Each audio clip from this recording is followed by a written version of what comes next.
Welcome to week 3, and in this week we're going to talk about ecological systems, and then we're also going to analyze those systems using a stock and flow systems approach. And what we're going to talk about in this part 1 is the ecological systems, the plants and the animals and the decomposers, and so the energy and material flow. And we're going to end up with this part 1 talking about grazers and maintenance of a pasture. The very practical aspect of ecosystem management is to take care of a farm or a pasture such that you can grow grazers and then the grazers do some of the work for you.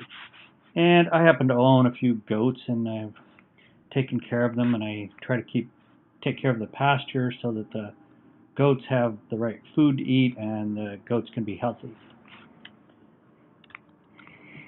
The picture on the right here is a flow diagram for descriptive flow diagram for solar energy hitting the plants and goes through the animals. We're going to get back to that near the end. So the objectives for this lecture are really just to examine the levels of organizations, all the way from organisms to ecosystems, from individual organisms like a plant or a deer or a tree.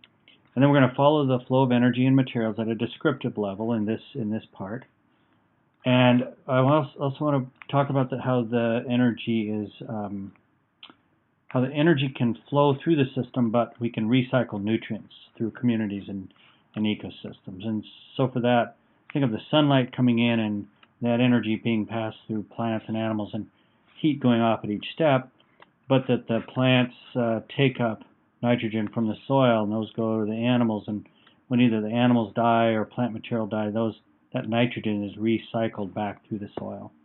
And then I want to apply these concepts to natural resource management, and it's going to be one of the topics in the videos for this unit too, is managing natural resources sort of at the level of range management or pasture management.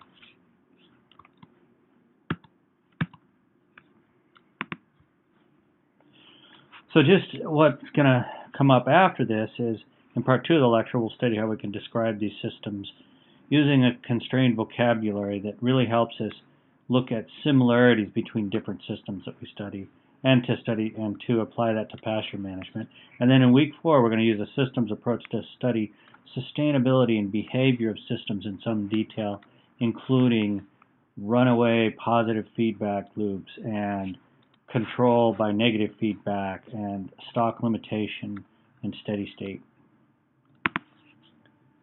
Okay, so the different levels of ecological study, that is how ecologists and environmental science might study the natural world, would pretty much start at the organism, although sometimes we get into sub-organism level of study in toxicology or whatever, but mainly we focus on from the organism on up. And a population is an interacting group of the same species, that is an interbreeding group of organisms of one species.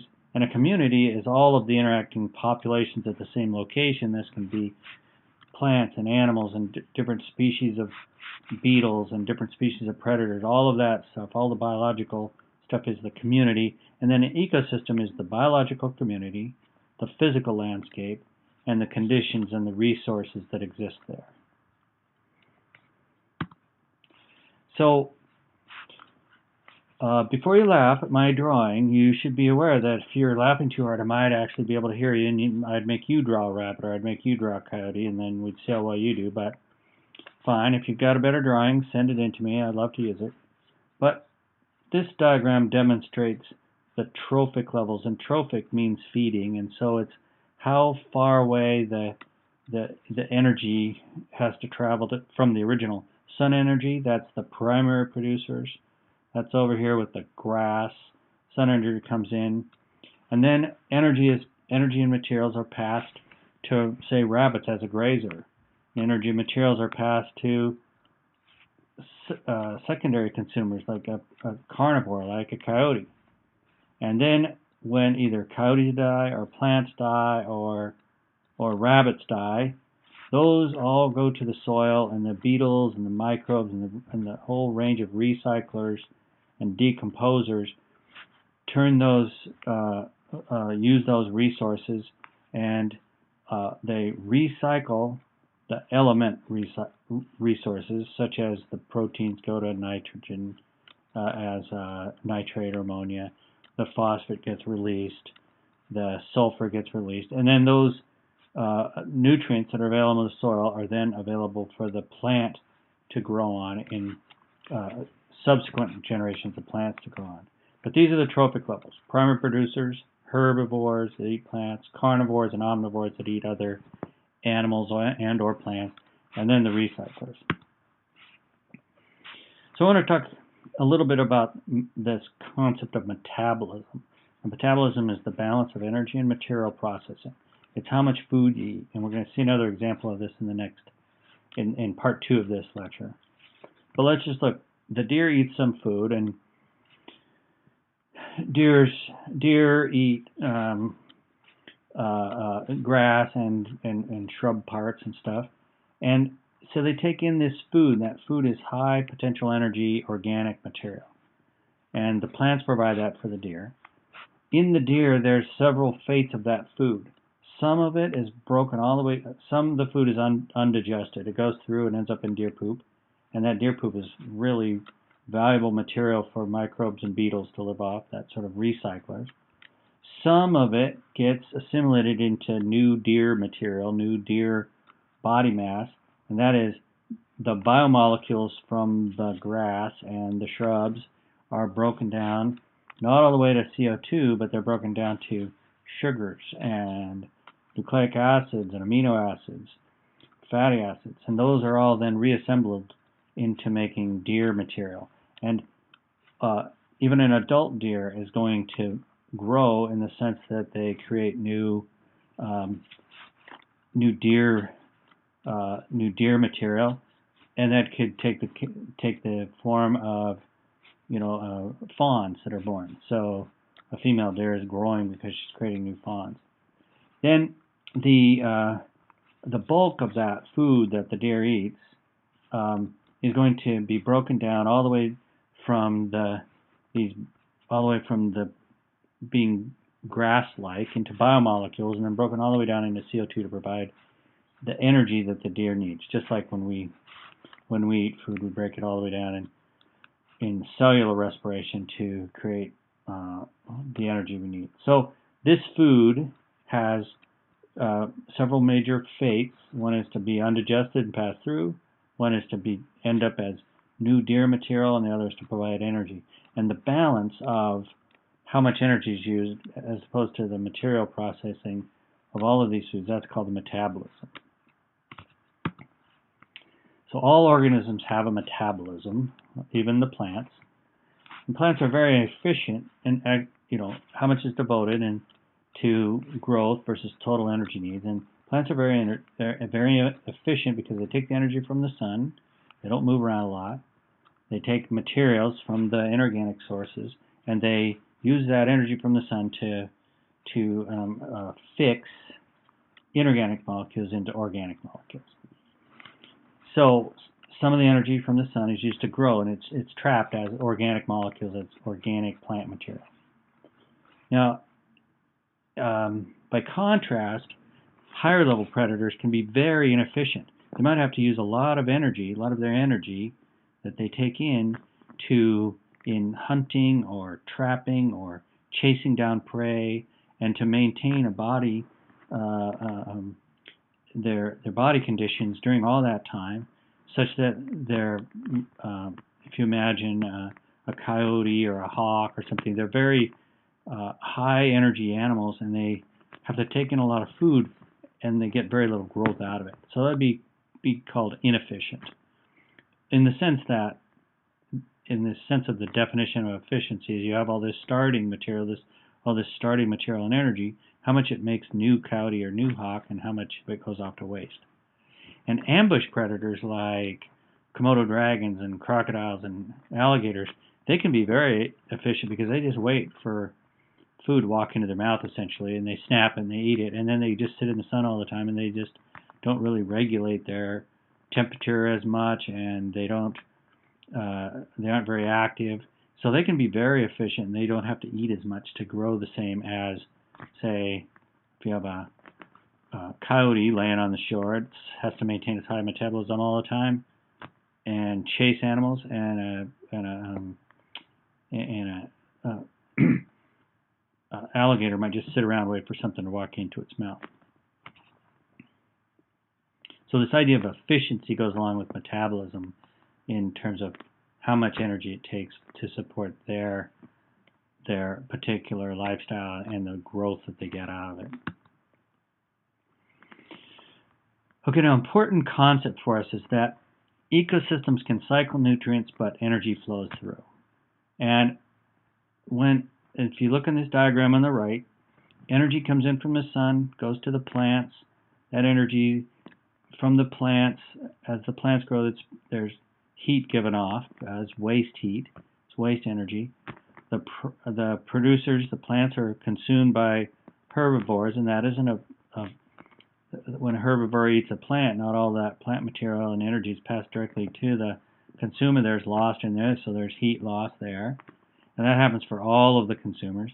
And then when all of the consumers, the herbivores and the carnivores, like all of those levels, when they die and they pass the material on to decomposers, and decomposers, like the beetles that find the material, and beetles and flies and whatever that find the dead material in the first place, and then the beetles that might bury it in the ground, and then the fungi and the bacteria that decompose it, all of that sort of stuff that strips the organic material back to inorganic material, they're using the energy that's available in that dead food and recycling the material back into, say, nitrogen and minerals that can be taken up again by the plant. So if you have an ecosystem, the amount of nitrogen in that ecosystem can be passed from plants to consumers to decomposers back to the soil. But that only happens when there's energy flow that comes in and fuels each step in this process, where there being a loss to low grade energy as heat at each step.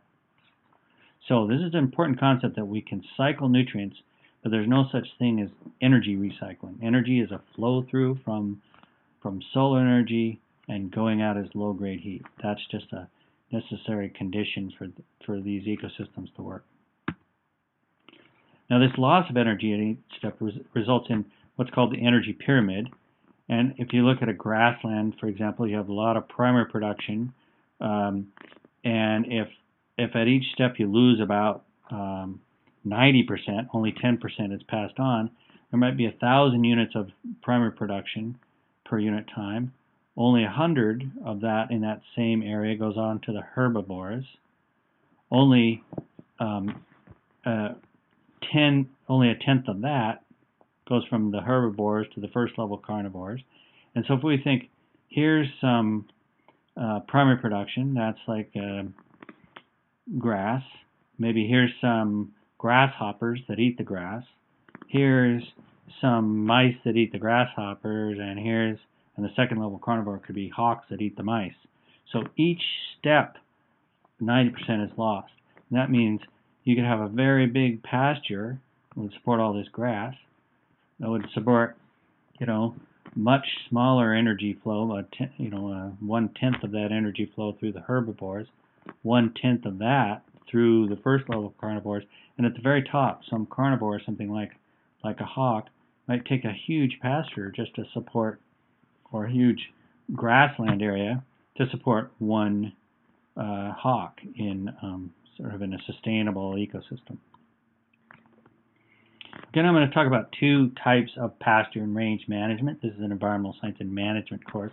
When you think of a pasture, you think like cute little sheep or goats or cattle, something like that. And that's a very domestic, short ecosystem that's been truncated by humans. So, like I said, I have some goats, and I make sure my pasture is healthy, and then the goats eat the pasture. I don't really make a living selling goats, so I don't try to grow a lot of goats and sell them, but a goat farmer would have a really rich pasture, and then he'd grow up a bunch of goats, sell part of the goats every year, and that's how they'd make their money. But the point here is that to manage that pasture, there's certain things you need to do, and that's management. Another form of range management is to manage a wild area that might require there to be good soil, so that there can be lots of herbivores, such as antelope and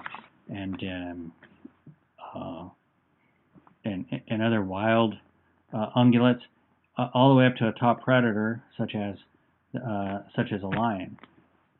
So that's a different sort of management, all based on the same sort of principles. In one case, short domestic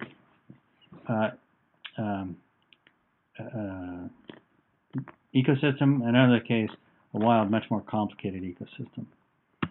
So the basic strategies are the same. You need to have good plant growth to support that, either the domestic stock or the range of wild prey for an ecosystem. And that plant growth depends on the weather, how much rain and how much sun, is it too hot, too cold, and the soil, because the soil conditions provide the recycling of the nutrients. So for the plants to grow, you need to avoid erosion, and you also need to avoid compaction. So you don't want it to be too hard, you don't want it to wash away. In order to promote recycling of nutrients, you have to have active decomposition. That soil is a very active player in maintaining the plant growth. There has to be fungi and bacteria and all sorts of other little organisms in the soil that take the dead material and recycle it back into the inorganic nutrients. But plant growth also depends on the amount of plants that are there. If you have too much plants, they shade each other and they compete with each other. So if the grass is allowed to get too tall, it actually slows down the growth. If there's too little grass, the grass can't intercept the amount of sun, and if there's too little grass, it leaves the soil open to being baked by the sun and causing unhealthy conditions for the soil. So for pasture management, you want to keep the grass in a certain range of height and moisture. And for rangeland management, the same sort of thing. You want to make sure you have the right number of herbivores out on the landscape, so you don't end up with overgrazing, and so just matches the amount that's available for the predators and to promote the rest of the ecosystem. So we're going to see a couple examples of those in this week's lecture.